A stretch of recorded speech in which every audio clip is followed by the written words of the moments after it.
Hello दोस्तों, आपकी, मेरी और इस दुनिया में जीते जागते सांस लेते हर एक बाशिंदे की उम्र तय होती है। बेशक इस दुनिया में ऐसे कुछ लोग हैं जो कि 100 साल से भी ज्यादा जी पाते हैं, लेकिन अफसोस हम में से ऐसे कई सारे लोग हैं जो 100 साल से पहले ही इस धरती से और अपनी जिंदगी से रुखसत हो जाते हैं। बेशक हम इंसान हैं और क्योंकि हम इंसान हैं तो हमारी कई तरह की ख्वाहिशें होती हैं जो हम पूरा करना चाहते हैं, लेकिन अफसोस हमारे वक्त और उम्र की कमी की वजह से हम उसे पूरा नहीं कर पाते। कुछ इसी तरीके से आने वाले कई हजार सालों में ऐसी कई सारी घटनाएं होंगी जो कि आप अपनी आंखों से देखना और उसे महसूस भी करना चाहेंगे, लेकिन अफसोस हमारी उम्र तय है और हम उस वक्त तक नहीं रहेंगे। तो आज की इस वीडियो का सवाल ही यही है कि आने वाले कई हजार सालों में ऐसी क्या क्या घटनाएं होंगी जिसे हम देख नहीं पाएंगे। तो काफी खुशी और अफसोस के साथ चलिए इस वीडियो को शुरू करते हैं। तो दोस्तों, पहली चीज जो हम मिस करने वाले हैं वो है जिएट पिरामिड। बेसिकली जिएट पिरामिड एक टाइम पिरामिड है जो कि जर्मनी के वेमडिंग शहर में है, जो कि कंक्रीट ब्लॉक्स का एक ढेर है। दरअसल इस पिरामिड को बनाने की शुरुआत हुई थी 1993 में और तकरीबन हर 10 साल में इस पिरामिड में एक कंक्रीट का पत्थर लगाया जाता है, इंस्टॉल किया जाता है। और 1993 से लेकर के अब तक में केवल 3 ही ब्लॉक लगाए गए हैं। हर 10 साल में एक पत्थर। इस पिरामिड को बनाने में तकरीबन 120 कंक्रीट के पत्थरों का इस्तेमाल होगा, यानी इसे बनाने में तकरीबन 1200 साल लगेंगे।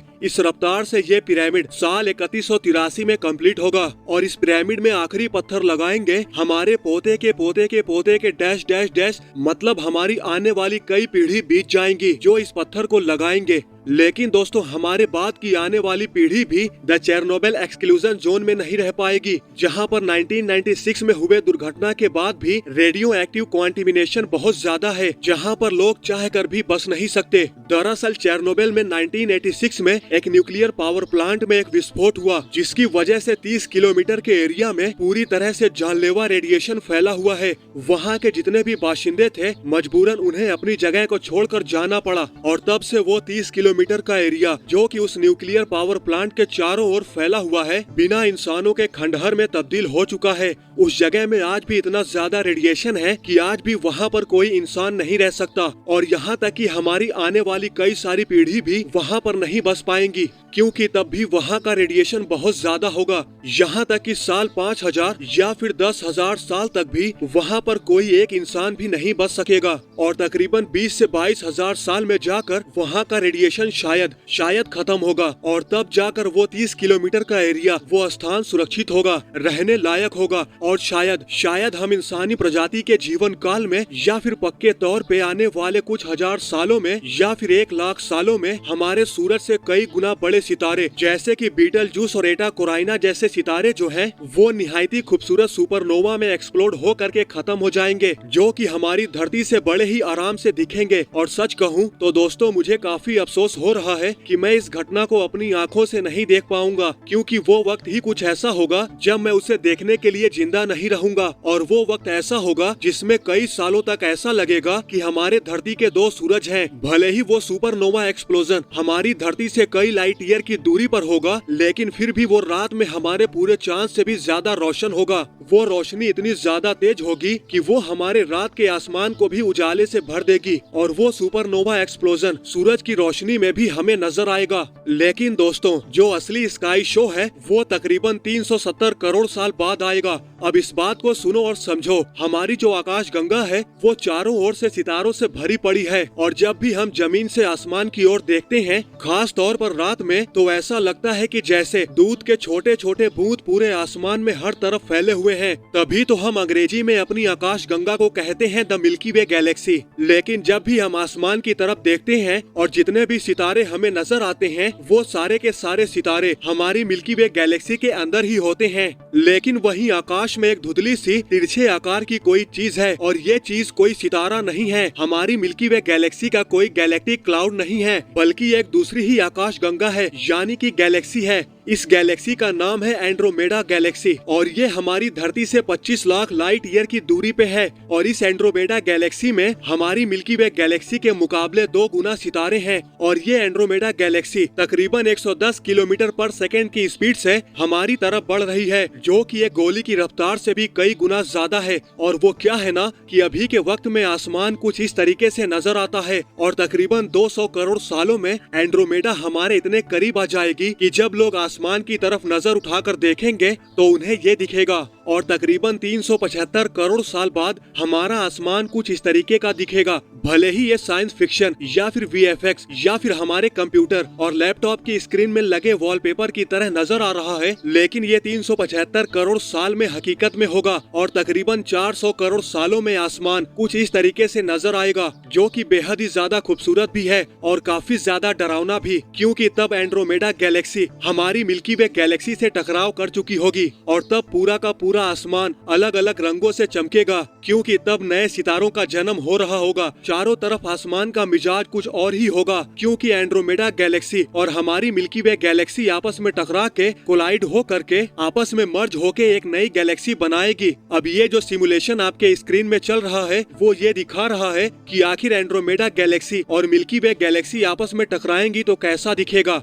लेकिन आप अपने जहन में, अपने दिमाग में जरूर रखें कि आप हर सेकंड में करोड़ों साल को पार होते हुए देख रहे हैं। यकीनन ये गैलेक्सीज बेहद ही बड़ी हैं और भविष्य में कभी न कभी आपस में टकराएंगी ही। अब कहीं न कहीं आपके दिमाग में ये सवाल तो आएगा कि क्या उस टकराव में हमारा सोलर सिस्टम, हमारा सूर्य मंडल बचेगा? क्या हमारी धरती बचेगी? क्या हमारा सूरज बच पाएगा? तो जवाब है कि बेशक बचेगा, क्योंकि दोनों गैलेक्सीज बहुत बड़ी हैं और दोनों गैलेक्सीज में मौजूद जो स्टार सिस्टम है उनके बीच की दूरी कई लाइट ईयर जितनी है, जिससे उनके बीच में स्पेस बहुत ही ज्यादा है। तो हो सकता है और होने की गुंजाइश भी है कि हमारा सोलर सिस्टम उसे बिना छुए ही निकल जाए। अगर बिना छुए निकल जाता है तो बहुत अच्छी बात होगी। वहीं अगर गलती से भी किसी दूसरे स्टार सिस्टम के रास्ते में आ जाता है और उससे टकरा जाता है तो हमारा नामो निशान, हमारी धरती का नामो निशान, यहाँ तक कि हमारे सोलर सिस्टम का ही नामो निशान मिट जाएगा। दुआ करो कि दोनों गैलेक्सीज के आपस में मर्ज होने से हमारा सोलर सिस्टम किसी दूसरे स्टार सिस्टम से न टकराए। लेकिन दोस्तों, अगर एक इंसान के पूरे जीवन काल की बात की जाए तो कोई इंसान अगर 100 साल तक भी आसमान की ओर देखता रहेगा तो उसे आसमान में कोई भी बदलाव नजर नहीं आएगा। और वो भी इसलिए क्योंकि ये सारे प्रोसेस को होने में करोड़ों साल लगेगा और फिर आने वाले करोड़ों सालों में ये दोनों गैलेक्सीज मिलकर एक नए तीसरे गैलेक्सी को जन्म देंगी। हमारी पृथ्वी अगर बच गई तो एक नए गैलेक्सी का हिस्सा होगी और शायद तब उस नए और बहुत बड़े गैलेक्सी का नाम होगा मिल्कड्रोमेडा गैलेक्सी। और उस वक्त उस गैलेक्सी मिल्कड्रोमेडा में रहना और नए नए सितारों को अपनी आंखों से बनते हुए देखना और खूबसूरत आसमान को देखना काफी खुशकिस्मती की बात होगी। लेकिन फिर भी उस वक्त जो इंसानों की पीढ़ी उस गैलेक्सी में हमारी धरती के अंदर रह रही होंगी वो काफी सारी चीजों को मिस करेगी। भले ही आसमान का नजारा कितना ही ज्यादा खूबसूरत क्यों ना हो, वो चाहेंगे कि हमारे अभी के जमाने में जो जो चीजें बनी हैं, जैसे कि इंटरनेट, कंप्यूटर, वो इन सारी चीजों के इन्वेंशन को एक्सपीरियंस करना जरूर चाहेगी। और क्या है ना, हर साल हमारा चांद हमारी धरती से 1 सेंटीमीटर दूर होता जा रहा है। तो इस हिसाब से हमारा चांद जो है हमारी धरती से 60 करोड़ सालों में इतना दूर हो जाएगा कि वो हमारे सूरज को ब्लॉक नहीं कर पाएगा, जिसका असर ये होगा कि आने वाली पीढ़ी सूर्य ग्रहण नहीं देख पाएंगी। और क्योंकि ग्रेनाइट पत्थर हर 10,000 साल में 1 इंच छोटा होता है, तो तकरीबन 70 लाख सालों में माउंट रशमोर,